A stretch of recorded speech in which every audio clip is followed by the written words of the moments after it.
इब्रानियों 6। इसलिए आओ मसीह की शिक्षा की आरंभ की बातों को छोड़कर हम सिद्धता की ओर आगे बढ़ते जाएं और मरे हुए कामों से मन फिराने और परमेश्वर पर विश्वास करने और बत्तीसों और हाथ रखने और मरे हुओं के जी उठने और अंतिम न्याय की शिक्षा रूपी नींव फिर से न डालें।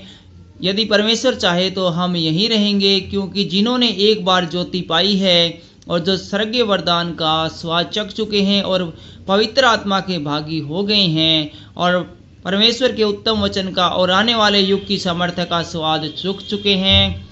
यदि वे भटक जाएं तो उन्हें मन फिराव के लिए फिर नया बनना अनहोना है, क्योंकि वे परमेश्वर के पुत्र को अपने लिए फिर क्रूस पर चढ़ाते हैं और प्रकट में उस पर कलंक लगाते हैं। क्योंकि जो भूमि वर्षों के पानी को जो उस पर बार बार पड़ता है पी पी कर जिन लोगों के लिए वह ज्योति बोई जाती है उनके काम का साग पात उपजाती है, वह परमेश्वर से आशीष पाती है। पर यदि वह झाड़ी और ऊंट कटारे उगाती है तो निकम्मी और श्रापित होने पर है और उसका अंत जलाया जाना है। पर हे प्रियो, यद्यपि हम ये बातें कहते हैं तो भी तुम्हारे विषय में हम इससे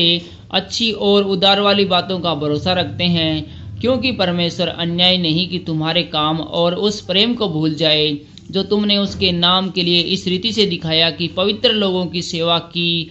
और कर भी रहे हो। पर हम बहुत चाहते हैं कि तुम में से हर एक जन अंत तक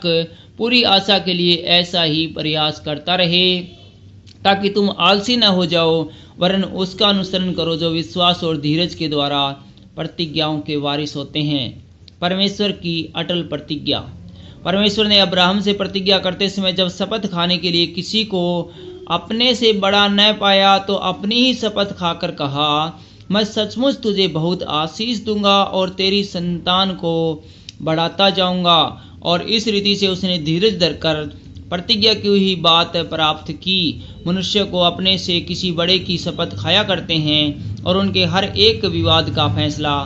शपथ से पक्का होता है। इसलिए जब परमेश्वर ने प्रतिज्ञा के वारिसों पर और भी साफ रीति से प्रकट करना चाहा कि उसका उद्देश्य बदल नहीं सकता, तो शपथ को बीच में लाया, ताकि दो बेबदल बातों के द्वारा जिनके विषय में परमेश्वर का झूठा ठहरना अनहोना है दृढ़ता से हमारा ढांढस बन जाए, जो शरण लेने को इसलिए दौड़े हैं कि उस पर आशा को जो सामने रखी हुई है प्राप्त करे। वह आशा हमारे प्राण के लिए ऐसा लंगर है जो सितर और दृढ़ है और पर्दे के भीतर तक पहुंचता है, जहां यीशु ने मलिकिसिदक की रीति पर सदा काल का महायाजक बनकर हमारे लिए अगुआ के रूप में प्रवेश किया है। Thank you.